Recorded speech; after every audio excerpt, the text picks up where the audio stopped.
Good morning student. आप इस channel पे 10th क्लास का पूरा सिलेबस फ्री ऑफ कॉस्ट प्राप्त करेंगे और हम उम्मीद करते हैं कि हमारा लेक्चर जो होगा आपके लिए महत्वपूर्ण होगा। हम जो भी आपको लेक्चर दिया करेंगे उसमें इतना जरूर आपको विश्वास दिलाता हूं कि प्रश्न ज्यादा से ज्यादा आप खुद सॉल्व कर लीजिएगा, पहला बात। दूसरा बात, ज्यादा से ज्यादा हम ये कोशिश करेंगे कि आपका कॉन्सेप्ट क्लियर हो। अक्सर होता क्या है कि हम लोग तो 10th 11th 12th इत्यादि जो भी क्लास अपना पढ़ाई पढ़ते हैं पढ़ लेते हैं, लेकिन जब आगे हमें उसका उपयोग करना होता है as a competition, as a growing mind, तो उस समय में हम थोड़ा पीछे हो जाते हैं। तो मेरा मकसद ये सिर्फ इतना नहीं है कि आपको सिर्फ सवाल बनाना सिखा दे। मेरा मकसद है कि उस सवाल पे आपका पकड़ होना चाहिए और आप किसी भी बुक से उस प्रश्न को, उस प्रकार के प्रश्न को अवश्य ही सॉल्व कर सकें। तो चलिए आज का हम एक्सरसाइज पढ़ाना स्टार्ट करते हैं। और आज जो हम आपको 10th क्लास का पढ़ाने जा रहे हैं और 10th क्लास का पूरा चैप्टर जितना भी एक्सरसाइज है वो आपको हम अवश्य पढ़ाएंगे। तो चलिए स्टार्ट करते हैं। आज हम पहला चैप्टर पॉलिनोमियल से स्टार्ट करते हैं, जिसे हिंदी में बहुपद भी कहते हैं। तो पॉलिनोमियल का डिफिनेशन होता है कि an expression of form P X equal to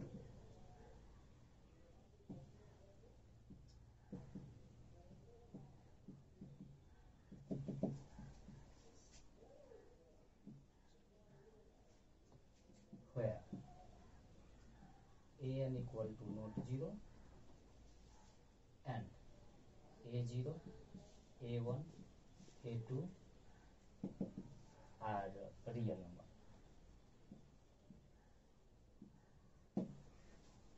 जब आप नंबर का अध्ययन करेंगे तो मैं आपको रियल नंबर ही नहीं, नंबर का एक स्पेशल क्लास दूंगा, उससे आप विभिन्न प्रकार के नंबर के बारे में जान जाइएगा। फिलहाल मेरा फोकस पॉलिनोमियल पे है। नंबर का भी संसार बहुत बड़ा है, मैं आपको नंबर का भी दूंगा। तो कहने का मतलब हुआ कि एक एक्सप्रेशन, इस प्रकार का एक्सप्रेशन जो आएगा इसी को हम क्या कहेंगे, पॉलिनोमियल होगा। और हम इसका अध्ययन करने जा रहे हैं। ये पॉलिनोमियल ऑफ एक्स कहलाएगा। वो हम आगे आपको बताएंगे कि एक्स क्या है।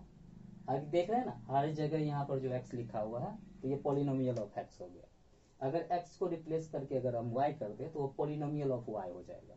जेड कर दीजिए तो पॉलिनोमियल ऑफ जेड हो जाएगा। और ये ए नोट यानी a0 a1 a2 इत्यादि जो है वो कोई नंबर है।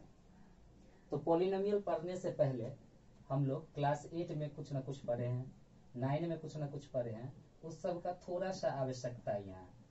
तो इसे सबसे पहले आप रिव्यू कर लेते हैं और वो हमारे लिए वो उचित होगा।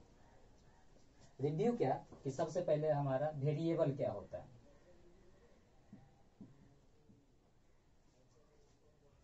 वेरिएबल। दूसरा कांस्टेंट क्या होता है। तीसरा कोफिशिएंट क्या होता है। चौथा टर्म्स क्या होता है। पांचवा जीरोज क्या होता है। छठा पावर क्या होता है। सातवां डिग्री क्या होता है। आठवां कहने का मतलब नेम ऑफ पॉलिनोमियल।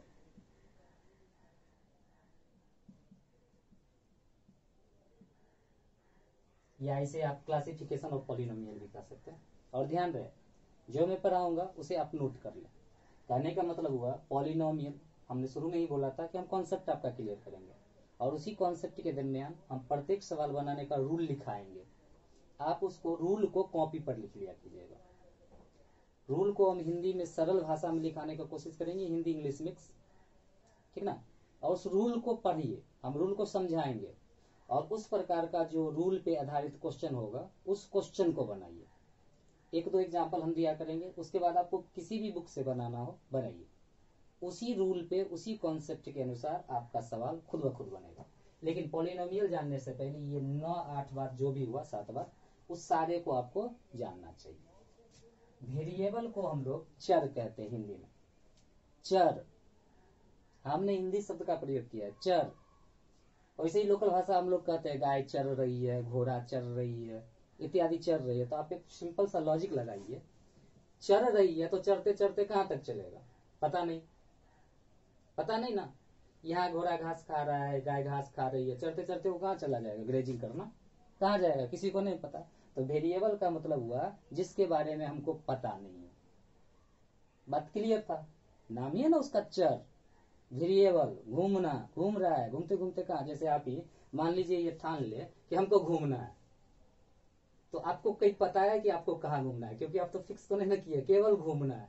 तो जहां मन होगा वहां घूमिएगा, यही ना। दिल्ली घूमिए, बम्बई घूमिए, कलकत्ता घूमिए, पंजाब घूमिए, अमेरिका घूमिए, लंदन घूमिए, कहाँ घूमिएगा घूमिए, क्योंकि डिसाइड नहीं किया कि हम कहाँ घूमने वाले हैं। तो इसीलिए ये क्या हो गया, हमें नहीं मालूम, यानी ये अज्ञात है जो हमें जानकारी नहीं है, और प्रश्न में इसी अज्ञात को निकालते हैं। तो इसे जनरली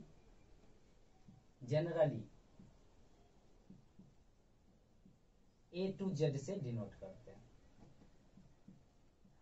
इंग्लिश में ABCD लिखते हैं ना, उसी से डिनोट करते हैं, या फिर कोई सिंबल से, या सिंबल भी आप लिख सकते हैं। कोई भी सिंबल आप अपना बना लीजिए, कुछ भी, वो आपके लिए वेरिएबल हो जाएगा। कांस्टेंट, अचर, चर का उल्टा। वो घूम रहा था, पता नहीं कहाँ घूमेगा, लेकिन नहीं, इसको पता है कि हम कहाँ जाएंगे, तो ये कांस्टेंट होता है। एनी नंबर, कोई भी संख्या, वही हमारा क्या हो जाएगा, कांस्टेंट हो जाएगा। कोई भी संख्या वो आपके लिए क्या हो जाएगा, कांस्टेंट हो जाएगा। कोफिशिएंट का हिंदी होता है गुणांक, गुना वाला अंक। यानी कहने का मतलब हुआ कि जिसका भी कोफिशिएंट निकालने के लिए कहा जाएगा, वह देखिए कि किस टर्म में है, उस टर्म में उससे डिवाइड कर दीजिए, जो बच गया वही आपका कोफिशिएंट हो गया। इसको एक एग्जांपल समझना होगा कि मान लीजिए हमें कहा गया 3x² + 4x में हमको x² का कोफिशिएंट निकालना है। इसे बृहद जानने के लिए 9th क्लास और 8th क्लास का जो हम वीडियो डालेंगे उसमें कोफिशिएंट अच्छा से बताया जाएगा, वहां समझिए। x² का कोफिशिएंट हमें निकालना है, तो आपका x² कहाँ है, यहाँ पे। तो आपको करना क्या है कि यहाँ पे जाके आपको x² से डिवाइड कर देना। पहले मतलब हुआ कि 3 को x² से अगर डिवाइड कर दे तो x² से x² कट गया 3, तो x² का कोफिशिएंट कितना निकला, 3। कहने का मतलब इसी सवाल को हम x का पावर 3 कर देते हैं। तो क्या किसी भी टर्म में आपका x का पावर 3 है, नहीं है, ना इसमें है ना इसमें है। तो कहने का मतलब हुआ x² का कोफिशिएंट नहीं है, तो कहने का मतलब x² का कोफिशिएंट कितना हो गया, 0। कहने का मतलब coefficient of x³ equal to 0। Coefficient of x³, इसे आप ठीक कर लें, coefficient of x³ equal to क्या हो जाएगा, 0। कोफिशिएंट क्लियर, जो भी कहा जाएगा उसका। अब टर्म्स का मतलब जनरली हम लोग नहीं, छात्र लोग 10वां तक में टर्म्स बहुत नहीं समझ पाता है। टर्म्स है क्या, वो पढ़ते पढ़ते समझ चुका है, लेकिन बात को समझता नहीं कि टर्म्स है क्या। तो हम इसको जनरली रूप से आपको डिफाइन कर रहे हैं आसान शब्द में। प्रश्न में जब तक प्लस या माइनस का चिन्ह ना आवे, समझिए तब तक टर्म्स वो एक ही है। और प्रश्न में जितना प्लस और माइनस का चिन्ह गिन सकते हैं तो समझिए उतना टर्म्स हुआ। ये जनरल बात में, जैसे यहाँ आते हैं 1 प्लस का चिन्ह यहाँ, 1 प्लस का चिन्ह यहाँ, तो कहने का मतलब हुआ इस 2 में 2 टर्म्स हुआ।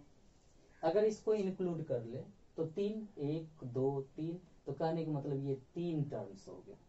कहने का मतलब यहाँ हम समझाने का कोशिश कर रहे हैं कि 3x² y z 4, हम ऐसा कुछ लिख दिए, कुछ भी लिख दें, p लिख दें, तो कहने का मतलब अभी तक कितना प्लस या माइनस का साइन है, ओनली 1। देखने में ये लग रहा है 1 2 3 4 5 है, बहुत सा छात्र इसे 5 टर्म्स कह लेते हैं, इसी को गिन लेते हैं। नहीं, इसमें जितना प्लस माइनस का साइन हुआ उसे आप काउंट करें, वही आपके लिए टर्म्स हो गया। तो कहने का मतलब सिर्फ 1 प्लस का चिन्ह है तो सिर्फ ये 1 टर्म हुआ। ये कितना टर्म हुआ, कितना टर्म हुआ, खुद से दिमाग बताइए, एक टर्म। अब यहाँ पर हम 4 लिख देते हैं, तो कुल मिला के कितना साइन हो गया, एक साइन यहाँ पर छुपा हुआ प्लस एक साइन यहाँ पर दिख रहा है, 2 साइन आया, कहने का मतलब 2 टर्म हुआ। ये पहला बार गिने थे तो इसीलिए मेरा फर्स्ट टर्म हुआ, ये दूसरा बार गिन रहे हैं इसलिए मेरा ये सेकंड टर्म हुआ। ऐसे ही आप गिन लें, तो इसी प्रकार से हमारा वो टर्म्स हो गया, ये ना। जीरोज किसी भी पॉलिनोमियल के लिए, हम पॉलिनोमियल आपको आगे क्लियर करेंगे। पॉलिनोमियल पढ़ने से पहले मैंने कहा था कि इस बातों का जानकारी होना आवश्यक है, इसीलिए मैं बता रहा हूं। कहने का मतलब अब हम कहाँ पे गए थे, जीरोज पे। Zeros is the solution of polynomial. किसी भी पॉलिनोमियल से वेरिएबल का जो हम मान निकालते हैं, वैल्यू निकालते हैं, वो निकालना कैसे है, जब जब प्रश्न आएगा तब तक आप सीखिएगा। आप इतना ध्यान रखिए कि कोई भी इक्वेशन आप तैयार किए और उसमें वेरिएबल का जो आंसर आया वही आंसर जीरोज कहलाएगा उस पॉलिनोमियल के लिए। जैसे कि हम थोड़ा सा आपको यहाँ एग्जाम्पल की तरफ समझा दें, ये आप 9th तक पढ़ के आ चुके हैं कि 3x + 6 = 0 है। इसको आप सॉल्व किए तो 3x = -6 आया, तो x बराबर कितना हो गया, -2। This is the zeros of this polynomial, यही जीरोज होता है।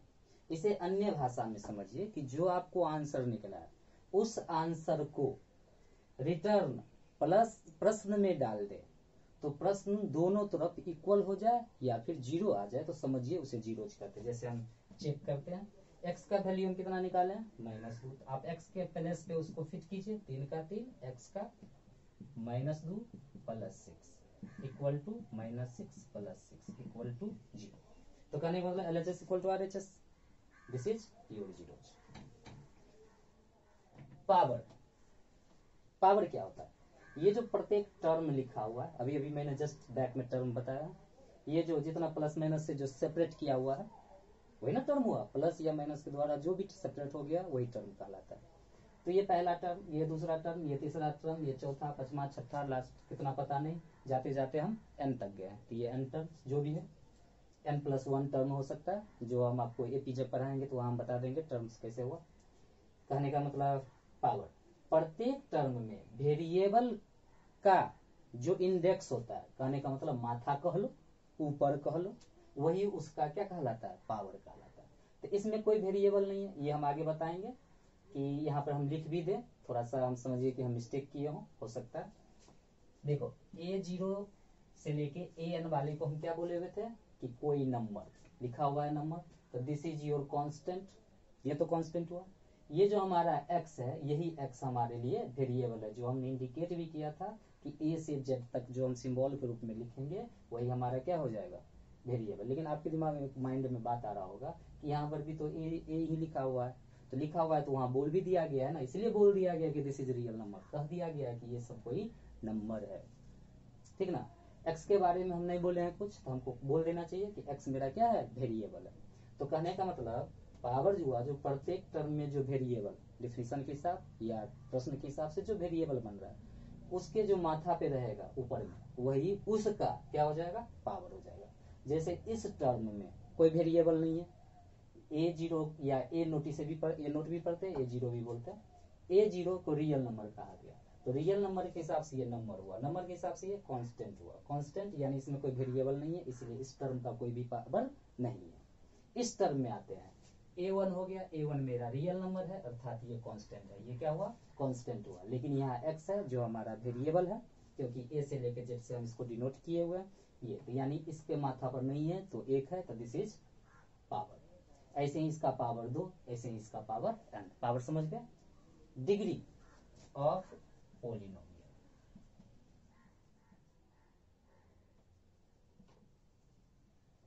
डिग्री ऑफ पॉलिनोमियल, ये जितना जो हम पावर का तलाश किए हैं अभी, प्रत्येक टर्म बारी बारी से आप प्रत्येक टर्म में जाइए, सबसे ग्रेटेस्ट पावर जो निकलेगा उसी को डिग्री ऑफ पॉलिनोमियल कहते हैं। सबसे greatest power, greatest power of polynomial is said to be the degree of polynomial. अब नेम ऑफ पॉलिनोमियल, तो सबसे पहले आप इसे नोट कर लें, वीडियो को बैक कीजिए, जो बताया गया है उसे लिखिए, हम सिंपल सा बता रहे हैं, सबका सुनिए और उसको नोट कीजिए। वेरिएबल, वेरिएबल का ब्रीफली हम बता रहे हैं, वेरिएबल हिंदी में अचर चर, जो चल रहा है पता नहीं कहाँ तक चलेगा, मतलब अननोन क्वांटिटी, अननोन वैल्यू जो हमको फाइंड करना है, this is called the variable.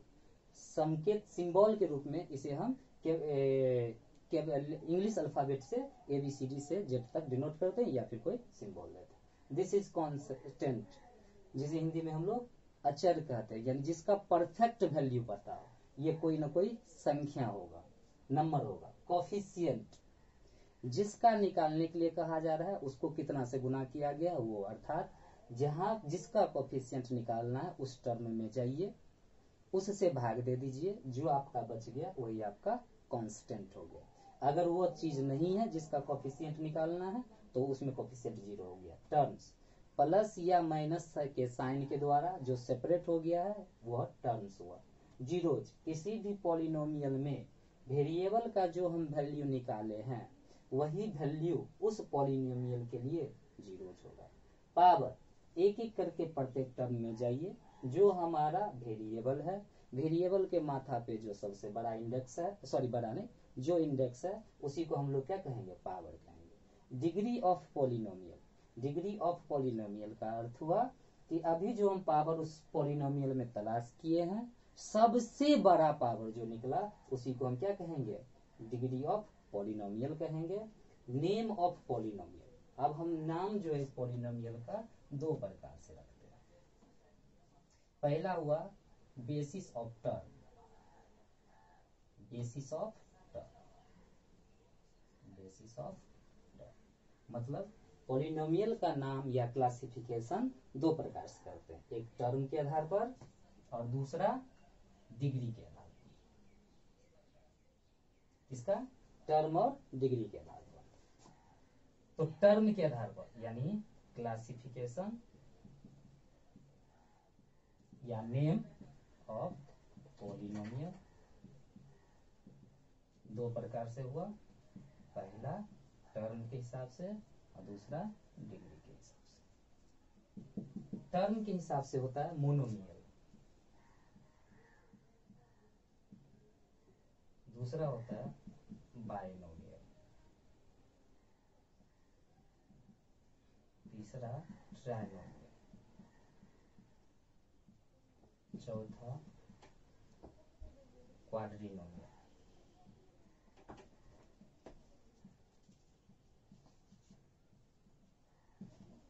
आप इसे आगे 5 में पेंटानोमियल, हेक्सानोमियल, ऑक्टानोमियल कह सकते हैं, या फिर उसी के नाम से लिख दीजिए फिफ्थ नोमियल, सिक्स्थ नोमियल, ऐसे भी कह के आप निकल सकते हैं। मोनोमियल का मतलब हुआ जब एक टर्म हो, जब केवल एक टर्म हो। कहने का मतलब हुआ उस पूरे श्रृंखला में सिर्फ एक ही चिन्ह प्लस अथवा माइनस का होना। अब अपना दिमाग लगाइए, इसमें दो टर्म का होना, कहने का मतलब 2 गो साइन हो जाए प्लस या माइनस दोनों मिलके। ट्राइनोमियल का मतलब हुआ 3 गो चिन्ह मिल जाए प्लस या माइनस को लेके। क्वाड्रिनोमियल का मतलब हुआ 4 गो मिल जाए, यानी इसमें 2 टर्म होना चाहिए, इसमें 3 टर्म होना चाहिए, इसमें 4 टर्म होना चाहिए। टर्म किसे कहेंगे, इसीलिए मैंने आपको पहले ये समझाया। टर्म मतलब प्लस माइनस का चिन्ह खोजना। ये हो गया आपका टर्म्स के हिसाब से। 5 टर्म होगा तो 5 नोमियल लिख दीजिए, सिंपल लैंग्वेज आप लिख सकते हैं। 6 नोमियल लिख दीजिए, 7 नोमियल लिख दीजिए, ठीक ना, चलता है पहला। अब डिग्री के हिसाब से हम लोग चलते हैं, तो डिग्री के हिसाब से होता है लीनियर, दूसरा होता है क्वाड्रेटिक, तीसरा होता है क्यूबिक, चौथा होता है बाइक्वाड्रेटिक। ये डिग्री के हिसाब से। लीनियर उसे कहते हैं जब वेरिएबल का डिग्री 1 हो, क्वाड्रेटिक उसे कहते हैं जब वेरिएबल का डिग्री 1 हो। कहने का मतलब आप समझ लीजिए, जब 2 हो, जब 3 हो, जब 4 हो, ऐसे ही 5, 6, 7, 8, तो उसको करिएगा 5th डिग्री पॉलिनोमियल। 6 हो तो 6th डिग्री पॉलिनोमियल। इस प्रकार से आप दे सकते हैं, यही हो गया। तो इस प्रकार से ये पॉलिनोमियल को पढ़ने से पहले क्या, this is the introduction of polynomial, this is polynomial, ठीक है। अब अब हम अभी तक ये समझे नहीं है कि पॉलिनोमियल आखिर है क्या। ये तो किताब में हम लोग कुछ पढ़े, सीखे, समझे इत्यादि, जो हुआ वो निकला। अब साधारण भाषा में हम पॉलिनोमियल को समझते हैं। साधारण भाषा क्या? साधारण भाषा हुआ कि ये जो मेरा वेरिएबल अर्थात x है, साधारण भाषा में कैसे आप पहचाने?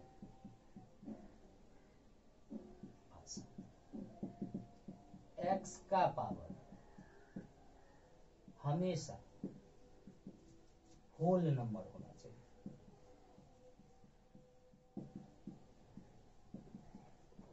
अब होल नंबर क्या होता है? तो सिंपल, होल नंबर 0, 1, 2, 3, 4, 5, 6 यही होना चाहिए x का पावर। आप सॉल्व कीजिए, बट्टा का जोड़ आता है, गुना आता है, भाग आता है, फलना आता है, चिन्ह आता है, जो भी करना है आप कीजिए। x को हमेशा न्यूमरेटर में ले जाइए। उसके बाद अगर उसका पावर केवल और केवल होल नंबर आया तो समझिए वो पॉलिनोमियल होगा। न्यूमरेटर में हमेशा वेरिएबल मेरा न्यूमरेटर में होना चाहिए। न्यूमरेटर बोले तो हिंदी में उसे अंश कहते हैं। x हमेशा ऊपर होना चाहिए। हो सकता है यहाँ पे एक्सपोनेंट, सर्टेन एक्सपोनेंट आप 8th क्लास में पढ़े हैं, 9th क्लास में पढ़े हैं, उसका जरूरत पड़े आप उसे लगाइए। कहने का मतलब अगर कहीं पे आपको 1/x हो गया तो इसे न्यूमरेटर में ले जाने पर क्या हो गया? x का पावर -1। तो न्यूमरेटर में जाने का इसका पावर होल नंबर ये नहीं हुआ। होल नंबर का मतलब हुआ 0, 1, 2, 3, 4 यानी प्लस में, उसका पावर हमेशा प्लस में होना। तो प्लस में आ जाएगा तो आपका क्या हो जाएगा? पॉलिनोमियल होगा। प्लस में नहीं आएगा तो नहीं होगा।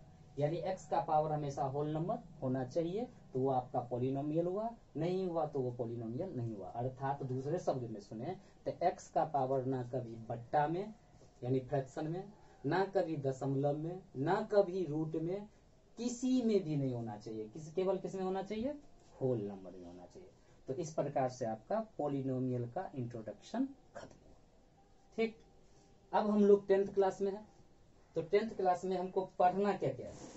तो पहला एक्सरसाइज जो हम अपना एक्सरसाइज बनाए हैं, एक्सरसाइज के हिसाब से आपको पढ़ना है पहला relation between zeros and coefficient. Zeros और कोफिशिएंट का रिलेशन, क्योंकि मैंने पहले एक अपना सिलेबस तैयार किया, उसे मैंने कॉपी पर लिखा है और उसी के हिसाब से आपको मैं पढ़ाऊंगा, क्वेश्चन दूंगा। आप किसी भी बुक से जाइए, आप उसको खोज कीजिए। इस प्रकार का सवाल है जो आपके पास बुक अवेलेबल है 10th का। अगर अवेलेबल नहीं है तो 1-2 क्वेश्चन हम दे रहे हैं, उसको आप दीजिए और उम्मीद रखिए, भरोसा हम आपको दे जाते हैं। इसलिए तो मैंने नाम रखा है अपने चैनल का ट्रस्ट, भरोसा, विश्वास। शायद आपको अजीब लगता होगा ट्रस्ट, जैसे लगता है किसी संस्था का नाम। तो कहने का मतलब दिस इज आल्सो इंस्टीट्यूशन, ये भी एक संस्था ही है। पढ़ाई लिखाई भी तो एक संस्था ही है ना, इसीलिए ट्रस्ट। और ट्रस्ट रखना, उम्मीद रखना, उम्मीद पे ही दुनिया कायम है। और अब मैं आपका उम्मीद जरूर अच्छा करूंगा। आप जिस उम्मीद से अगर मेरा चैनल देख रहे हैं तो जरूर मैं आपको अच्छा दूंगा। तो कहने का मतलब सबसे पहला जो सिलेबस है मेरा, हम बता देते हैं कि सिलेबस 10th क्लास से जो व्यूअर स्पेलिंग अपना मैनर है उसको आप ठीक करते रहिएगा। जो मेरा विद्यार्थी देख रहे हो तो उनको पता है कि चलो मैं ठीक कर देता हूँ, ठीक ना। तो पहला relation between zeros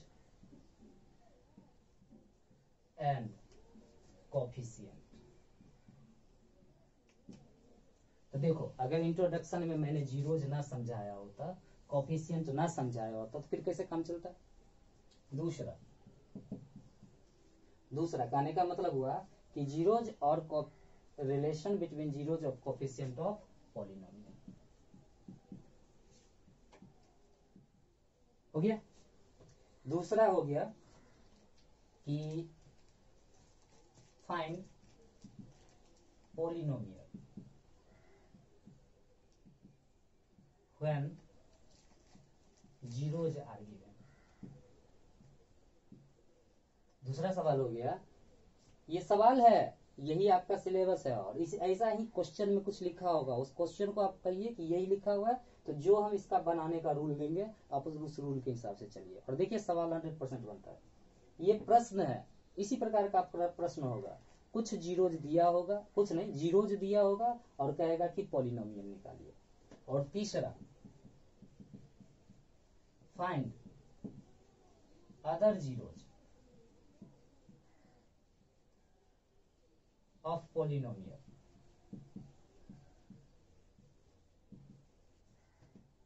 when some zeros are, कहने का मतलब पॉलिनोमियल से मुख्यतः 10th क्लास में यही 3 प्रकार का क्वेश्चन है अब आएगा, यानी इस लेक्चर में आपको हम इस 3 प्रकार के क्वेश्चन पे हम समझाने जा रहे हैं। पहला, जीरोज और कोफिशिएंट के बीच में जो रिलेशन होता है उसको निकालना।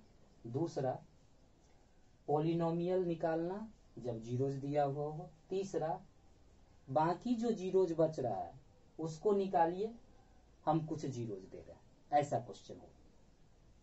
तो सबसे पहला बात, आप 10th क्लास का सिलेबस भी कवर कर रहे हैं, जीरोज। तो 10th क्लास में मुख्यतः 2 प्रकार के पॉलिनोमियल का चर्चा किया गया। एक क्वाड्रेटिक इक्वेशन, तो इसे आप लीनियर भी बोल सकते हैं, linear equation of 1 variable. Linear equation कहने का मतलब अभी जस्ट हम आपको बताया, जब एक ही वेरिएबल हो तो 1 वेरिएबल, और जब उसका डिग्री 1 हो तो लीनियर, यानी डिग्री 1 वाला सिर्फ एक वेरिएबल के इक्वेशन का ये फिलहाल। दूसरा क्वाड्रेटिक इक्वेशन का, तीसरा क्यूबिक इक्वेशन का। इस 3 का जीरोज निकालना जो आप 9th क्लास में पढ़ चुके हैं। कोफिशिएंट जो आप 9th क्लास में पढ़ चुके हैं, थोड़ा हम आपको बता भी देंगे, ठीक। और इतना ही पे मेरा ये सब बन रहा है, ठीक ना। तो सबसे पहला बात, प्रश्न मेरा पहला हुआ, relation between zeros and polynomial, ठीक ना। पीछे हम आपको टाइप ऑफ पॉलिनोमियल अभी बताए हैं, तो 9th क्लास में हम देंगे, वहां का मेरा वीडियो देखिए। टाइप ऑफ पॉलिनोमियल अच्छा समझ जाइएगा, लीनियर किसे कहते हैं, बाइनोमियल किसे कहते हैं, क्वाड्रेटिक किसे कहते हैं, वो सब आपको समझ में आ जाएगा। अभी हमको डिग्री से मतलब है, ठीक, between zeros and coefficient of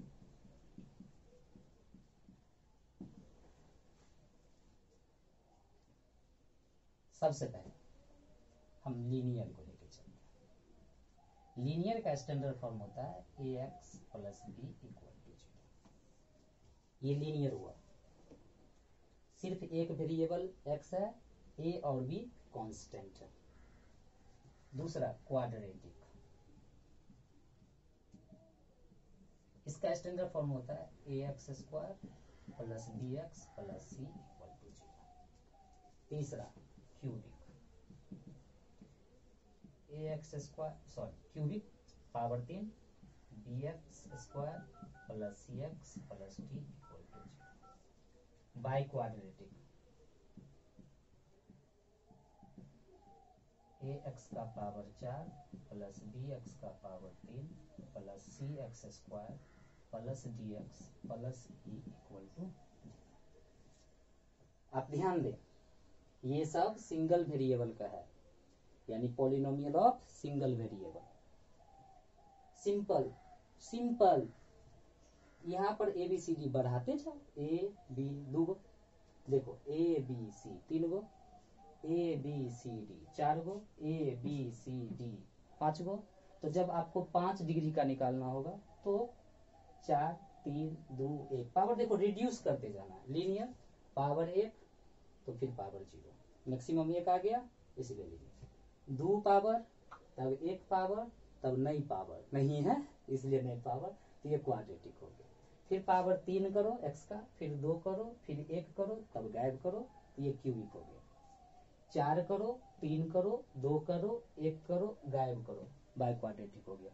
तो क्या आप 5th डिग्री पॉलिनोमियल खुद से नहीं बना सकते हैं? क्या करना चाहिए, यहाँ पर ax का पावर 5, bx का पावर 4, cx का पावर 3, dx का पावर 2, ex का पावर 1 और f डाल देना। इस प्रकार से 6 7 8 9 10 किसी भी प्रकार के आप पॉलिनोमियल, सिंगल वेरिएबल पॉलिनोमियल का स्टैंडर्ड फॉर्म आप लिख सकते हैं। तो अभी हम एक साधारण तरीका बता रहे हैं। दूसरा नंबर, ये आपके सिलेबस का ही पार्ट है, क्वाड्रेटिक इक्वेशन पढ़ना। तो इसका और बात को जो पढ़ना है, जो आप ही के 10th क्लास का एक टॉपिक आएगा क्वाड्रेटिक इक्वेशन, तो वहां पर इस बात को पूरा क्लियर करेंगे। अभी हमको यहाँ क्लियर नहीं करना, अभी केवल हमको रिलेशन जीरोज बिटवीन कोफिशिएंट के बीच में रहना। तो हम अभी वहीं रहेंगे। क्वाड्रेटिक आपका एक एक्सरसाइज है, जब हम क्वाड्रेटिक इक्वेशन पे जाएंगे तो वहां पे आपको हम इसको एकदम एक्सपेंड करके विस्तार से आपको समझाएंगे। अब देखो करना क्या है, ये शॉर्टकट तरीका हम दे रहे हैं। शॉर्टकट परीक्षा में कैसे याद रहेगा, उंगली पे याद रख सकते हो। अब करना क्या है कि सब टर्म को ध्यान दो, पीछे हमने समझाया, सब टर्म को ये फर्स्ट संख्या से ही डिवाइड कर देना। यानी इसको भी ये से डिवाइड करो, इसको भी ये से डिवाइड करो, इसको भी, इसमें भी यही बात सब में करो। कर दिए? तो कहने का मतलब ये ट्रिक है, ट्रिक, ताकि परीक्षा में हम याद रखें। और याद रखना, हम ट्रिक के बहुत खिलाफ है। हम आपको हर एक चीज का एक्सप्लेनेशन देंगे विथ ट्रिक। अगर एक्सप्लेनेशन समझ जाओगे ना तो ट्रिक खुद जनरेट होता है, खुद जनरेट करोगे तो हो गया ना। तो कहने का मतलब अगर हम ए से डिवाइड करें तो इसके नीचे में भी ए लिखेंगे, ए से ए कट जाएगा, बचेगा एक्स। इसके भी नीचे में बचेगा ए, यहाँ पर भी एक्स स्क्वायर, यहाँ पे बचेगा बी बट्टा ए, फिर यहाँ बचेगा क्या, सी। ऐसे ही ये क्या हो जाएगा एक्स क्यूब, ये क्या हो जाएगा बी, सब में हम ए से भाग कर रहे हैं। जिस प्रकार का उंगली पे बना देंगे, उंगली पर समझ जाना, एक्स स्क्वायर प्लस क्या हो जाएगा सी बट्टा ए इंटू एक्स प्लस क्या हो जाएगा डी बट्टा एक्स। अब इसको अपने से कर लो, तब तक बैठ के वीडियो को पॉज करो, करके देखो, फिर मेरे से मिलाना कि सही चल रहे हो कि नहीं। तो ये हो जाएगा एक्स का पावर 4 बी बट्टा ए एक्स क्यूब प्लस सी बट्टा ए एक्स स्क्वायर प्लस डी बट्टा ए एक्स प्लस ई बट्टा ए बराबर 0। हो गया ना। अब कहना क्या है कि फर्स्ट टर्म को पॉजिटिव रखो और सेकंड टर्म को नेगेटिव बनाने का कोशिश करो, यानी अल्टरनेट, पहला प्लस में, दूसरा माइनस में, तीसरा प्लस में, चौथा माइनस में, पांचवा प्लस में, छठा माइनस में, सातवां प्लस में, आठवां माइनस में, इस प्रकार से करो। तो करने का मतलब ये हो जाएगा एक्स, तो यहाँ माइनस और अंदर में भी अगर माइनस कर दे तो ये ना हो गया। यहाँ पर भी क्या हो जाएगा एक्स स्क्वायर माइनस बी बट्टा ए इंटू एक्स प्लस सी बट्टा, देखो first positive second negative third positive, यही बात इसमें खुद से करो। तो वीडियो को पॉज करो, इसको तैयार करो, उसके बाद हम दे रहे हैं उसको मिलाना। तो इसके हिसाब से x3 माइनस बी बट्टा ए एक्स स्क्वायर प्लस सी बट्टा ए एक्स माइनस डी बट्टा ए, ये ना हो जाएगा। मिलाया, अब मिला के देखो, इसी प्रकार से खुद को इसको भी करो और फिर मिलाना। तो कहने का मतलब x का पावर 4 माइनस बी बट्टा ए एक्स क्यूब प्लस सी बट्टा ए एक्स स्क्वायर माइनस डी बट्टा ए एक्स प्लस ई बट्टा ए बराबर 0। अगर इसमें हमसे कहीं प्लस माइनस छूट गया होगा तुम ठीक कर लेना, ऐसा हम चेक कर लेते हैं। प्लस माइनस यहाँ छूट गया था संयोग से, अंदर में क्या होगा माइनस होगा, और ये क्या हो गया प्लस, ये ना। अब ये चीज याद रखना, ये जितना डिग्री वाला पॉलिनोमियल होगा उसका मैक्सिमम जीरो उतना ही होगा। ये रट लो, जितना हम लिख भी देते हैं, जितना डिग्री का पॉलिनोमियल उसका मैक्सिमम उतना जीरो, मैक्सिमम उतना जीरोज। और जितना जीरोज, इसको डायलॉग बना लो इस एक्सरसाइज के लिए, जितना जीरोज कोफिशिएंट का जीरोज के साथ उतना रिलेशन। क्लियर? जैसे ये क्या है लीनियर है, इसीलिए x का सिर्फ एक आंसर निकलेगा और x का जीरोज वही हुआ हुआ कि नहीं? चूंकि एक जीरोज हुआ इसीलिए कोफिशिएंट और जीरोज के बीच में केवल एक रिलेशन होगा, राइट? अब खुद दिमाग लगाओ, डिग्री कितना? 2, कहने का मतलब इसका मैक्सिमम 2 जीरोज निकलेगा। अगर 2 जीरोज निकला है तो रिलेशन 2 को होगा। 3 तो इसका 3 जीरोज निकलेगा और कोफिशिएंट के साथ भी 3 रिलेशन होगा।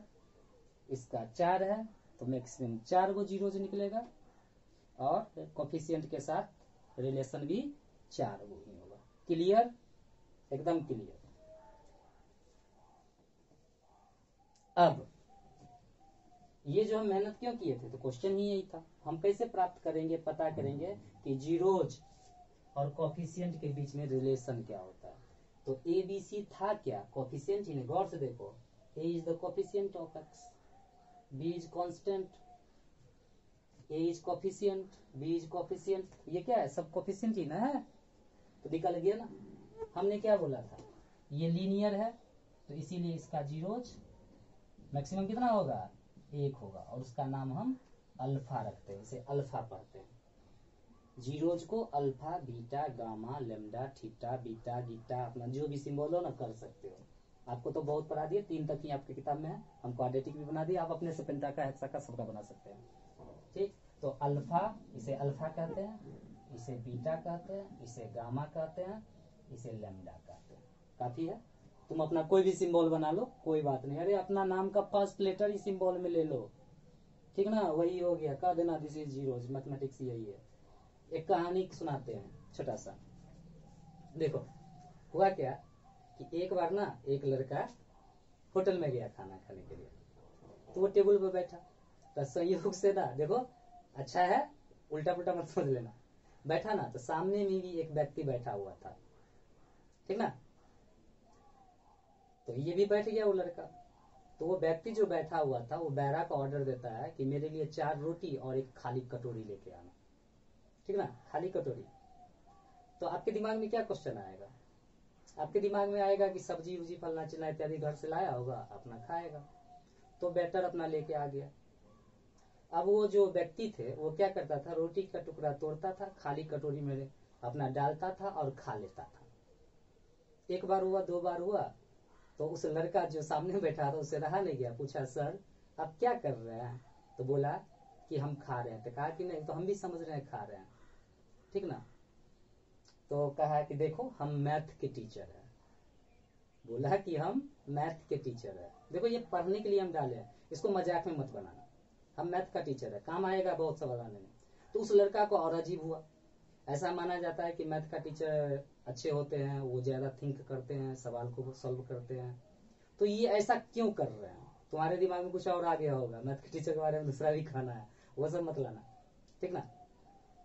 तो उससे रहा नहीं गया, तो कहा सर आप तो एक शिक्षक है, वो भी मैथ के है, तो हमको अपना स्टूडेंट ही समझिए और ये हमको समझाइए कि आप ये कटोरी में से क्यों कर रहे हैं, हम नहीं समझ पा रहे हैं। तो बोला देखो हमने मान लिया है कि इसमें सब्जी रखा हुआ है और हम रोटी सब्जी खा रहे हैं, ठीक ना। तो कहने का मतलब वही है यार, उसका तुम मानो और अपना नाम दे दो, ठीक ना।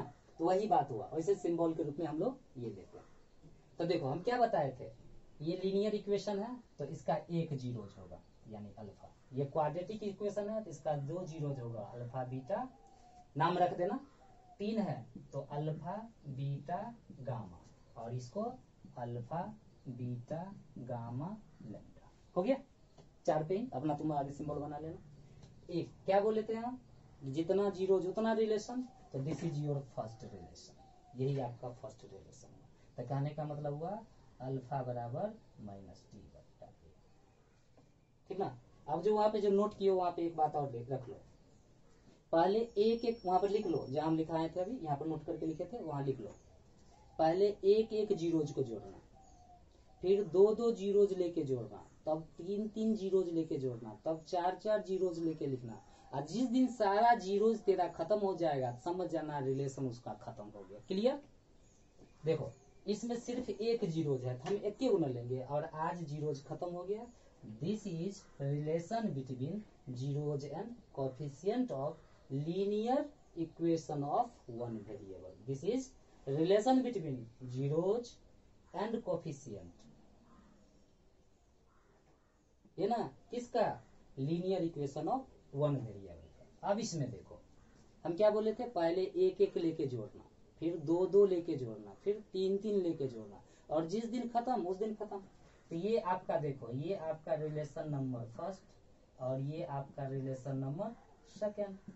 दो जीरोज है इसीलिए दो रिलेशन, ये बात ना हम लिखे थे। यहाँ देखो तीन जीरोज है, this is first relation, this is second relation, this is third relation, ये ना फर्स्ट रिलेशन थर्ड रिलेशन। इसी प्रकार से देखो चार है, तो this is first relation, this is second relation, this is third relation, this is fourth relation. देखो चार जीरोज है, चार को रिलेशन निकला ना। अब वो कैसे, तो देख लो, तो एक रिलेशन है तो कहने का मतलब पहले एगो एगो जोड़ो, यानी अल्फा प्लस बीटा बराबर हो गया क्या, माइनस बीटा। पहला relation, relation number first, relation number second, यानी अल्फा, अब दो दो लेना है ना, अल्फा इंटू बीटा लिए खत्म हो गया, तो दूसरा रिलेशन सी बाय, यही हो गया, दिस इज रिलेशन, दो हो गया क्वाड्रेटिक। इसी प्रकार इसमें तो एक एक लेंगे तो alpha plus beta plus gamma ले लिए तो माइनस बी बाय ए, ये पहला रिलेशन। दूसरा रिलेशन दो दो लेना था, तो देखो अगर अल्फा बीटा लेते हो तो ये दोनों बच गया, तो कहने का मतलब एक बार ये दोनों, एक बार ये दोनों और एक बार ये दोनों, तीन रिलेशन बन जाएगा, alpha into beta, beta into gamma, gamma into alpha, तो दूसरा रिलेशन सी बाय ए। तीसरा अल्फा बीटा गामा बराबर क्या हो जाएगा, माइनस डी बाय ए। ऐसे ही इसका कर लो। अब हम नेक्स्ट जब हम लेक्चर देंगे तो इस चैप्टर को आपको हम क्लियर करेंगे, और ऐसा हम इसलिए किए हैं क्योंकि तब तक आप थ्योरी को अच्छा से पढ़िए। थ्योरी जब अच्छा पढ़िएगा तो जब अगला हम जो देंगे तो हम अपने तरफ से आपको कोई क्वेश्चन देंगे, हम आपको समझ देते हैं, और नेक्स्ट लेक्चर जो है हम कल आपको अपलोड कर देंगे। थैंक्स, धन्यवाद।